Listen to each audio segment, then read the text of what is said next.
letter should speak directly to the avatar that you want to serve. Like specifically, I have 4 different video sales letters. One is me as a speaker, one is me as a listing agent, one is me as a real estate coach. You want to get really granular on this so that you're attracting the right client. We're going to wait till we get our price. Say that again about the job, Marin. The previous agent didn't do a good job. Their previous agent didn't do a good job? Yep, absolutely. So we're gonna tell their story now. Hi, it's Ruben. Did your home fail to sell? Are you wondering, is it the market? Was it my agent?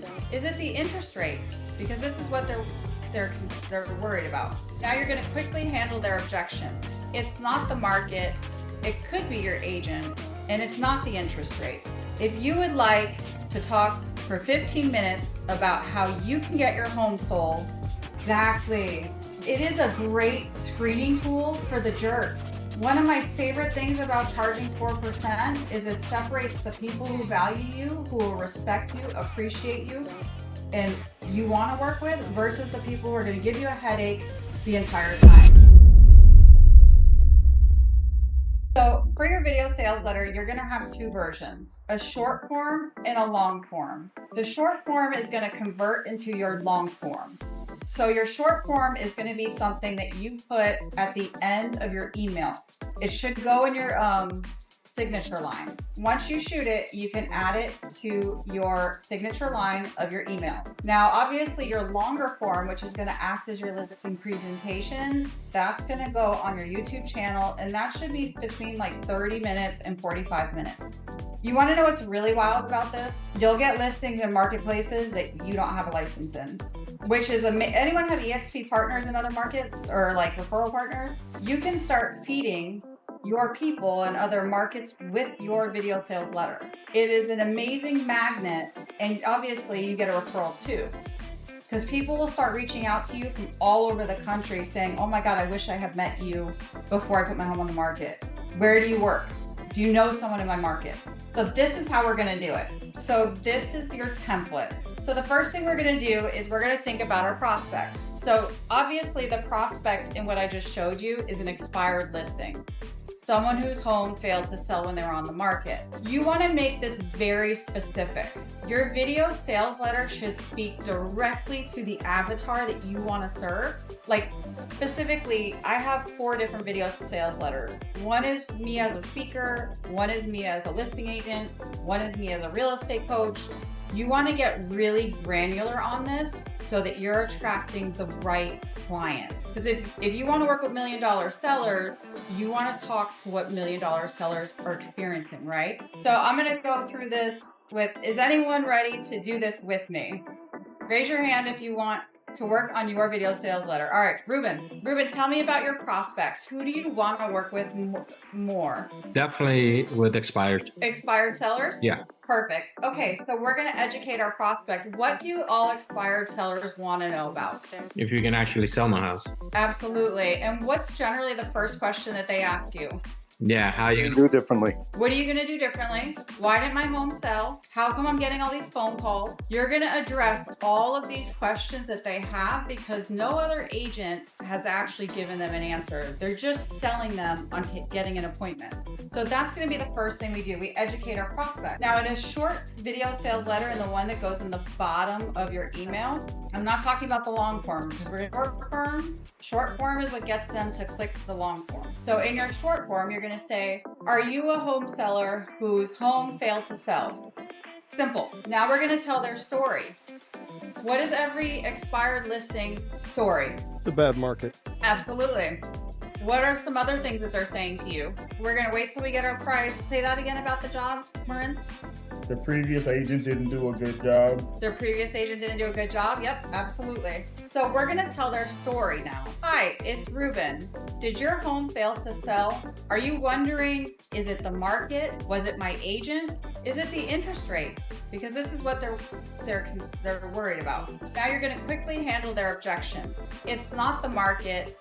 It could be your agent, and it's not the interest rates. If you would like to talk for 15 minutes about how you can get your home sold in 30 days or less, click on this video or this QR code to see how me, Ruben, has done that for some of your neighbors.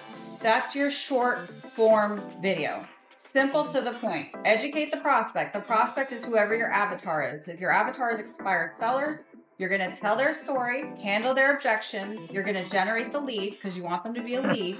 So you have to tell them what to do next, how to engage with you. Now, if you guys don't want to have your listing presentation on YouTube that's 30 to 45 minutes, you can just ask them to call you.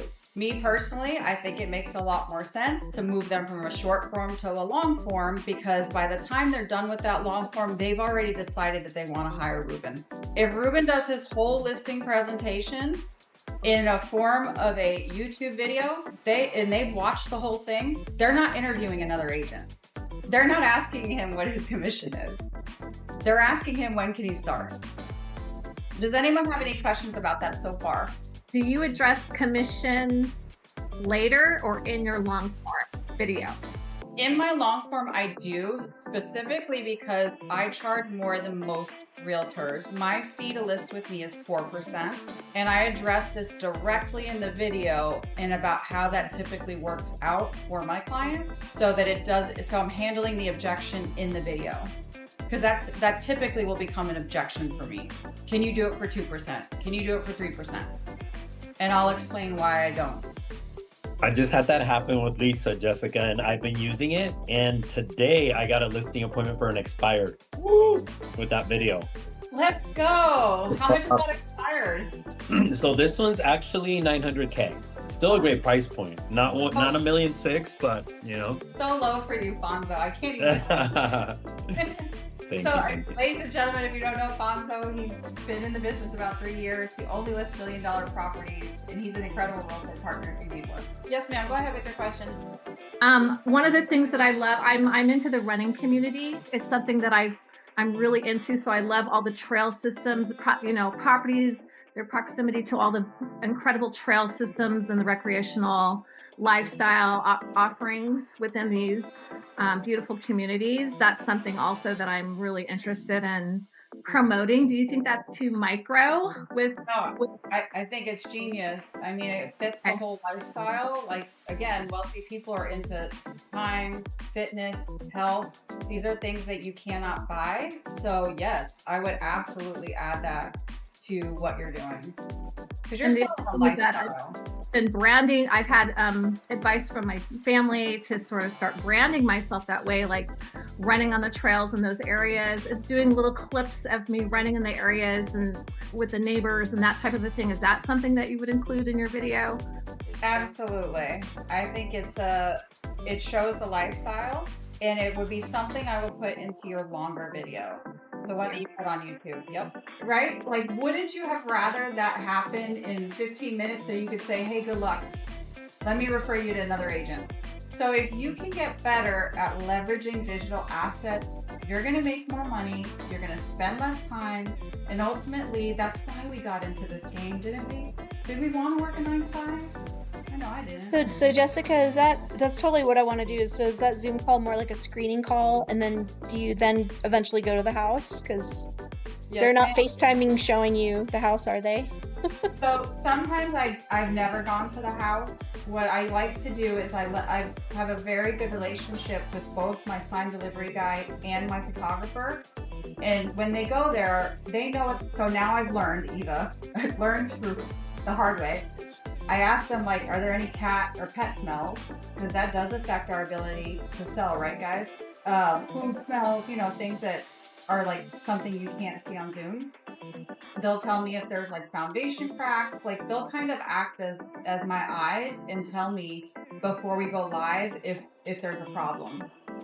And then it gives me the ability to have that conversation with the seller that, hey, look, we were not aware of this issue. This is going to affect your price. So we can either adjust the price to a price that will cause the home to sell, or we can just choose not to work with each other and you have my blessing to work with someone else. Jessica, are you willing to share what you tell them, why your rate is 4%? Are you willing to share that with our group? Yeah, absolutely. So this is my fee for the expertise and level of skills that I have at this point. And actually, I'm starting to charge 5% on listings that are under 500,000. Inflation has affected everyone. It takes a lot of staff, a lot of advertising to properly sell a home. And they are welcome to hire someone else if they don't feel that my service is justified. What's the real reason why we work with 4% clients? Marin knows the answer. Gives you flexibility. What else? It's not so much about you. Who is it really about? Why do we want 4% sellers? Oh, motivated clients. We know that they're going to value you and your work. Exactly. It is a great screening tool for the jerks. One of my favorite things about charging 4% is it separates the people who value you, who will respect you, appreciate you, and you want to work with versus the people who are going to give you a headache the entire time.